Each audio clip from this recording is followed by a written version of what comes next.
Nasawi ang isang lalaki matapos matrap sa loob ng nasusunog na bahay sa Quezon City kagabi. May report si Maki Libradilla live. Go ahead, Maki. Yes, June, umabot sa ikalawang alarma ang sunog sa isang residential area sa Don Carlos Street, Barangay Holy Spirit kagabi. Nakipot ang daan sa lugar kaya naman nahirapang makapasok ang mga bombero sa pinangyarihan ng sunog. Ayon sa Bureau of Fire Protection, gawa lamang sa light materials ang mga bahay kaya mabilis kumalat ang apoy. Isa namang lalaki ang natrap sa ikalawang palapag ng kanilang bahay. Kinilala ang biktima na si JP Nilusgin, 22 taong gulang. Ayon sa asawa ng biktima, lasing ang kanyang asawa nang mangyari ang sunog. Sumagot pa niya ito ng kanyang katukin para lumikas, kaya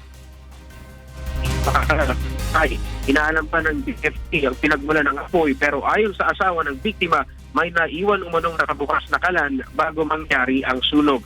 Sa kabuuan, 12 pamilya ang apektado ng sunog kung saan tinatayang aabot ng 50,000 piso ang halaga ng mga nasunog na area. Yan mo ng latest, balik sa iyo, June.